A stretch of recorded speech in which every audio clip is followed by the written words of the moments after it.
Temos. Grandioso Deus, eterno Pai, Deus Criador dos céus e da terra, graça nós te damos, meu Pai, pelas misericórdias, pelas bênçãos recebidas de ti, meu Pai, pelo cuidado que o Senhor tem tido com o seu povo, Senhor, de estar reunindo, Senhor, cada pessoa, Senhor, o Senhor tem trazido para perto, Senhor, o Senhor tem alcançado essas vidas, Pai. Pai de amor, eu quero te agradecer, Senhor, por cada irmão desse grupo, meu Pai. Esteja fortalecendo cada um, esteja fortalecendo cada familiar desses irmãos, meu Pai. Que nós possamos ser pilares, meu Pai. Que nós possamos, meu Pai, alcançarmos cada vez mais vidas para Ti, Senhor. Que nós possamos cumprir o papel que está sendo designado a nós, meu Pai. Quero te agradecer, meu Pai, pelo batismo da irmã Suzana que aconteceu no sábado, meu Pai. Quero também colocar em suas mãos, meu Pai, o batismo do irmão Marlon e da sua esposa, meu Pai. Esteja cuidando de cada detalhe, Senhor. Esteja, Senhor, abençoando, Senhor, cada irmão que irá participar desse momento tão especial, Senhor.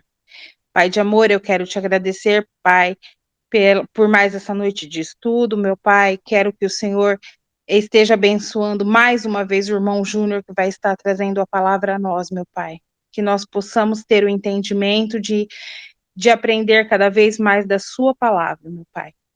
Senhor Deus, esteja com cada pedido que foi colocado aqui nessa noite, meu Pai. Esteja olhando para cada irmão de maneira especial, suprindo a necessidade de cada um.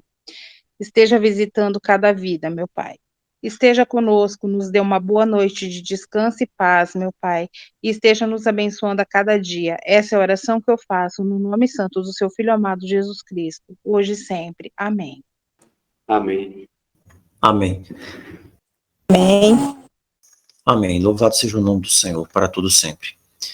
Bem, nós já falamos sobre o assunto, mas vamos hoje falar sobre um assunto que é bem interessante. Por quê? Porque é um assunto que ele tem um peso de importância para nós que vivemos agora nos últimos dias. A palavra de Deus diz que Deus está fazendo um mover através do seu Espírito, um mover para a restauração de todas as coisas. A palavra diz que é necessário que o Senhor permaneça nos céus até o tempo em que todas as verdades sejam restauradas. Enquanto Deus está trabalhando para restaurar as verdades, essas verdades que foram colocadas debaixo do tapete do engano no decorrer dos séculos, Satanás ele tem procurado suscitar cada vez mais essas variantes, né? Assim como esse vírus tem as subvariantes, o diabo também ele tem criado novas cepas do vírus do engano, do vírus da injustiça. E esse vírus é o chamado mistério da iniquidade, que Paulo fala lá em Tessalonicenses. Uma dessas variantes que tem pegado bastante gente por aí, eu estou entrando nesse assunto aqui até porque depois que os irmãos saíram, irmão João, irmão Atlas, nós conversamos com a irmã Suzana, e eles tiveram, né, um assunto bem interessante, conversaram sobre várias coisas à noite, no sábado à noite, né, e foi uma conversa muito proveitosa, porque foram vários assuntos interessantes que eles conversaram. E um dos assuntos que eu sei que os irmãos conversaram lá, irmãos, que eu até gostaria de estar lá, não pude estar, mas um assunto maravilhoso, é sobre essas doutrinas que têm sido levantadas agora nos últimos dias e que são extremamente perigosas para nós. Por quê? Porque são doutrinas que nos levam, de uma forma ou de outra, para um certo deslumbre irreal de uma descoberta escriturística que não existiu, que não existe.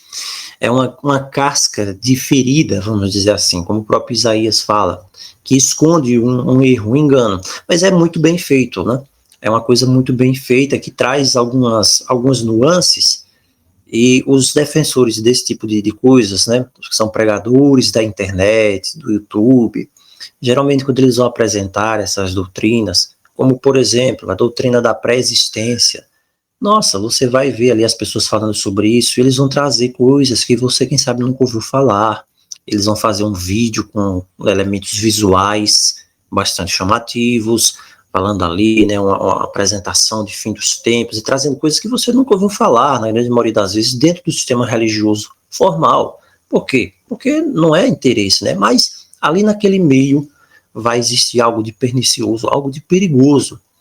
Quando nós estudamos a palavra de Deus, em qualquer momento, em qualquer nível, não importa se eu estou iniciando agora, se eu não sei nem o que é uma Bíblia, se eu não sei nem o que é um capítulo, nem um versículo, eu preciso ser um bereano.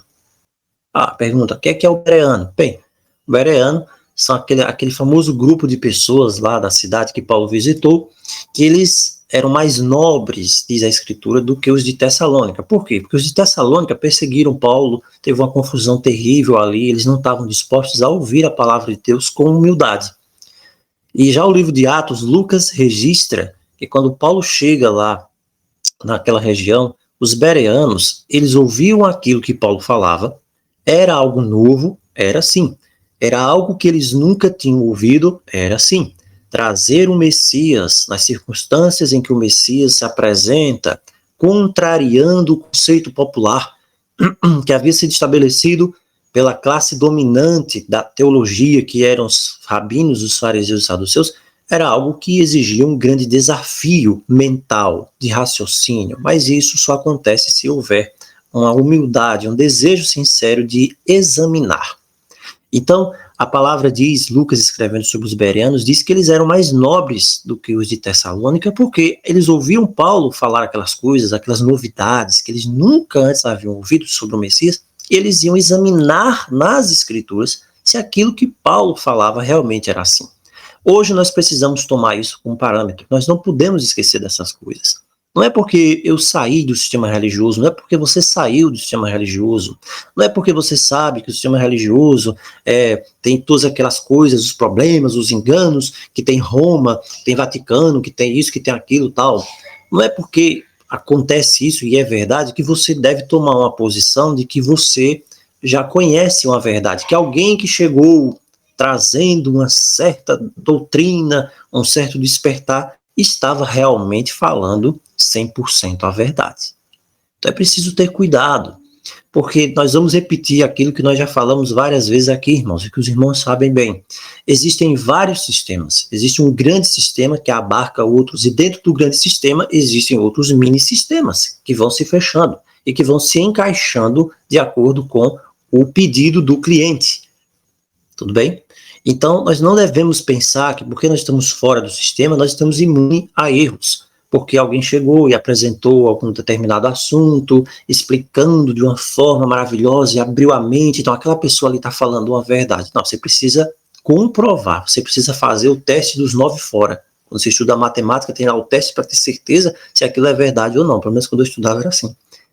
Então, qual é o teste ali do 9 fora, vamos dizer assim? É a Escritura, continua sendo a Escritura, nunca vai deixar de ser a Escritura. Nós não podemos deixar de ser bereanos.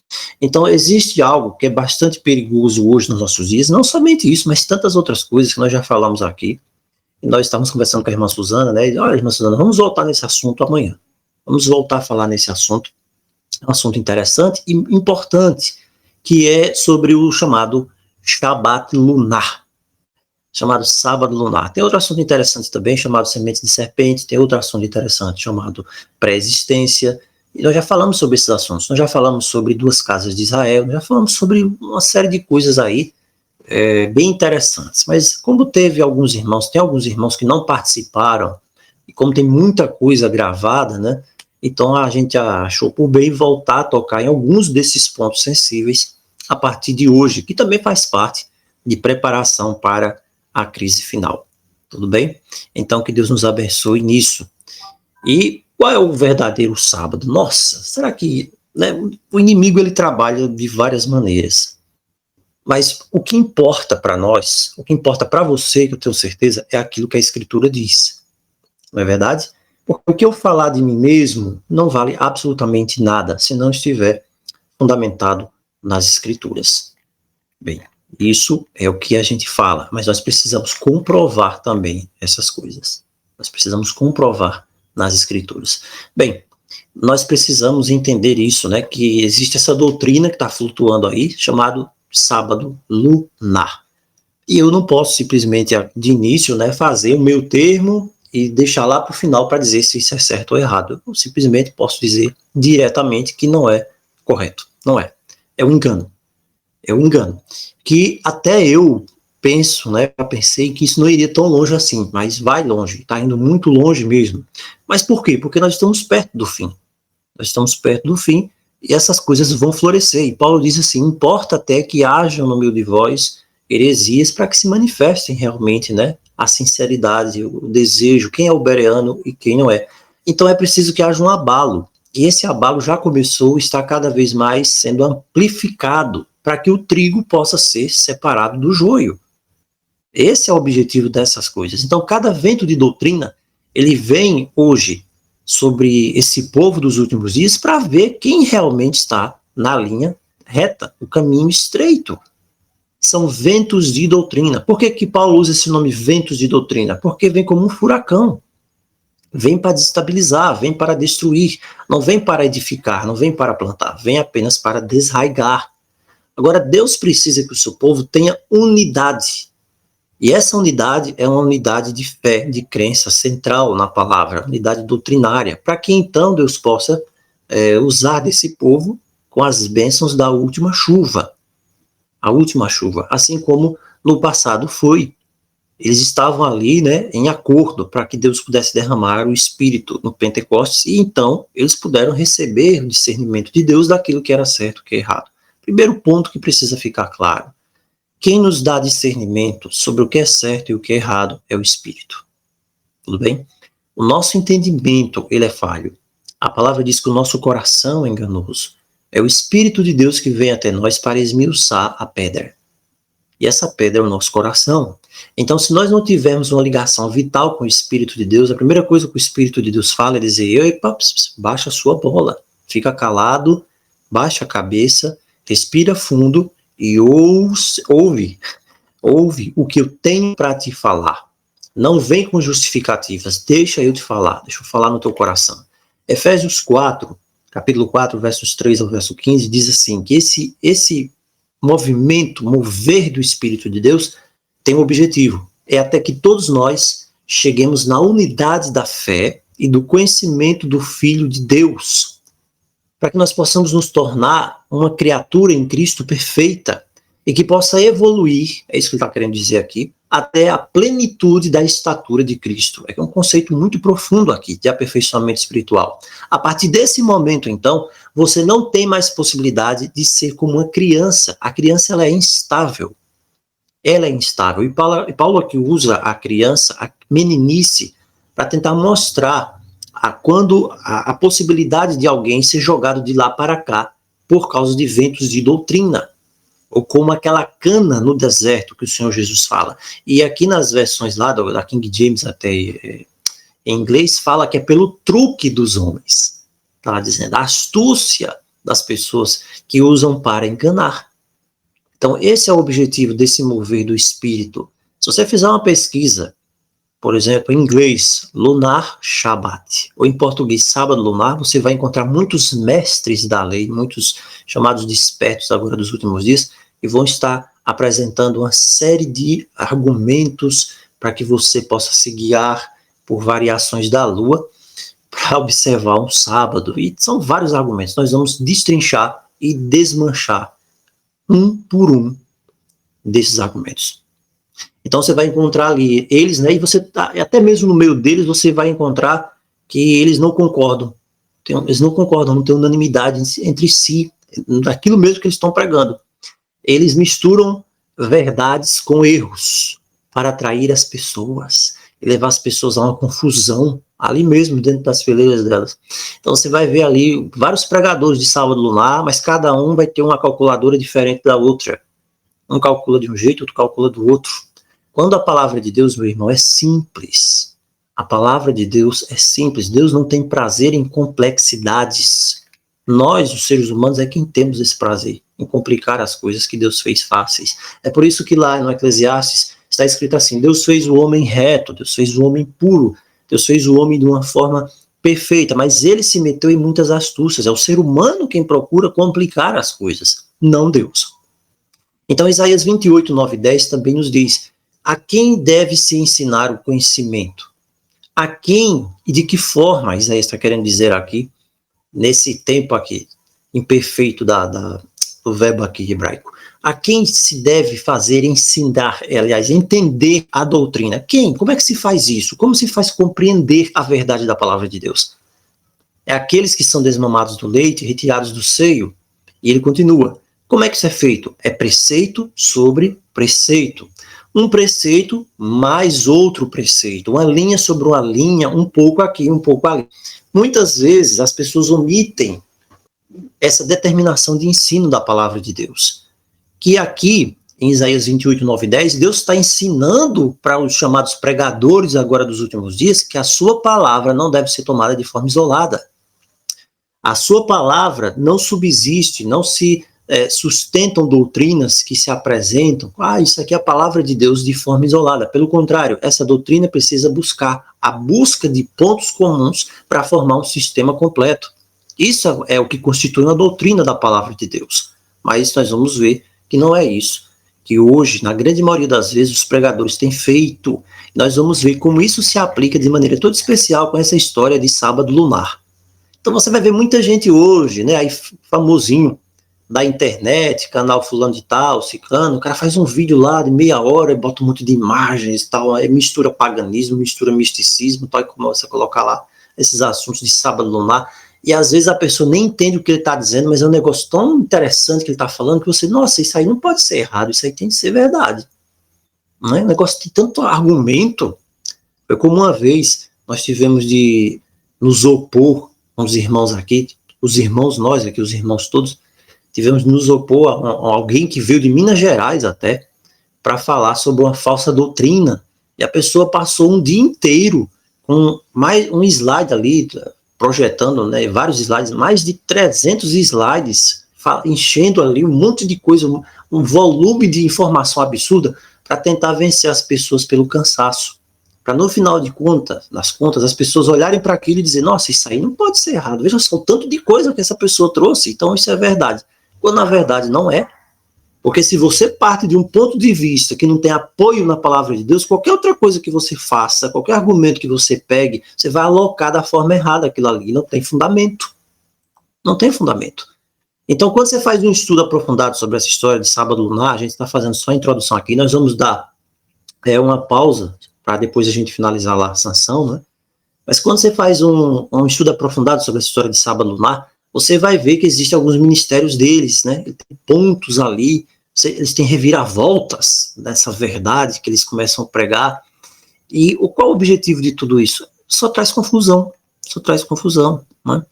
Não existe um sábado, é desconsiderar a palavra de Deus, desconsiderar a palavra de Deus da forma mais simples como a palavra de Deus é apresentada. Por isso, irmãos, que é tão importante você ler a sua Bíblia.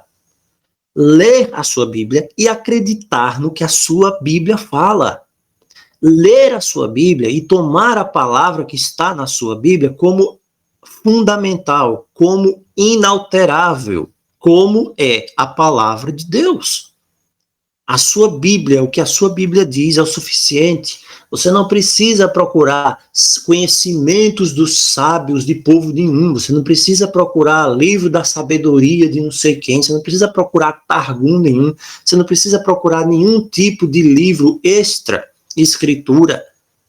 Você não precisa. Você precisa conhecer a sua Bíblia, a escritura que você tem, tá certo? É isso que você precisa fazer. Não existe nada fora, nem além das escrituras, que seja suficiente para a nossa fé. Não existe. É por isso que você vai encontrar muitas pessoas pregando essas coisas e não tendo apoio nas escrituras. Eles vão ter lá, quando eles vão falar sobre o sábado, né, a gente vai ver sobre esse assunto, não vou entrar nesse ponto aqui não. A gente está falando apenas sobre o que é essa coisa toda, né, de sábado. Agora, para a gente finalizar, eu vou citar 18 razões pelas quais a lua não pode ditar o sábado. Nós vamos falar de cada uma dessas razões. Eu vou só citar as 18 razões por causa do horário aqui. São 19h56. No mínimo 18 razões, aqui é o estudo inicial. Depois tem mais coisa, tá bom? Vai ter mais coisa ainda. Primeira razão, a Bíblia diz que o trabalho o trabalho, ele é feito no primeiro dia da lua nova. Agora a pergunta é, a lua nova serve para quê? Nós vamos ver isso também. Para que serve a lua nova? Outro ponto, uma pergunta. O sábado é calculado pelas fases da lua e não conta de 1 a 7? Isso aqui são argumentos, mas são os principais argumentos que eu reconheço que esse pessoal prega. Terceiro ponto, o termo sábado do Senhor. O que é que ele quer dizer? Ele dá razão a quem crê no sábado lunar? Sim ou não? Quarto ponto, o que significa a palavra sábado em Levítico capítulo 23? Nós vamos ver isso. Quinto ponto, o que significa, né, o grande sábado, ou o alto sábado? A Escritura fala disso. Nós vamos ver o que significa. Sexto ponto, houve uma reunião de 6 dias para o maná. Qual o sentido do maná quando ele está relacionado lá aos 6 dias na viagem lá do deserto? Sétimo ponto, o que a semana da criação nos fala sobre o sábado lunar? Eu só preciso da semana da criação, não preciso de mais nada. Se você acreditar que há um Criador que criou os céus e a terra, você não precisa de mais nada. Só basta ver que ele criou os céus e a terra. Por isso que é tão importante essa mensagem de Apocalipse 14, temer a Deus e dar-lhe glória, e adorar aquele que fez os céus, a terra e o mar e a fonte das águas. Então tem muita gente hoje que diz que é criacionista. Eu sei aí de muitos, né? Até de uma igreja aí, que alguns irmãos vieram, que eu vim também, que falam muito em criacionismo, mas eles não acreditam nem na forma da terra. E dizem que observam um sábado, mas não acreditam na semana da criação, na verdade. Então a semana da criação, o que é que ela diz sobre o sábado lunar? Diz que é um erro, diz que é um engano, porque não existe sábado lunar na semana da criação. É simples.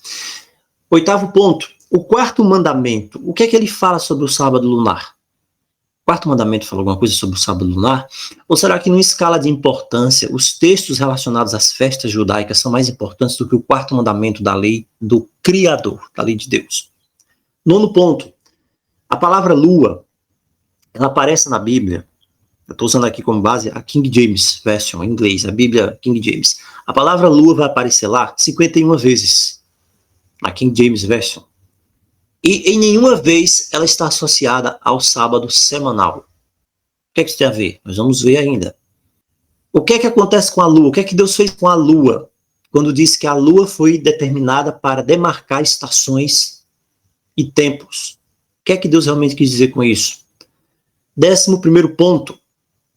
Haverá uma demarcação na nova terra da lua para adoração a Deus? Sim ou não? E qual o sentido da adoração no sábado? 12º ponto. Alguns pregadores do sábado lunar, eles afirmam que Levítico 23 está falando de todos os 12 meses. Isso é verdade? Vamos ver aqui algumas mentiras já. Isso é verdade ou não? Bem, ou será que só fala de 2 meses?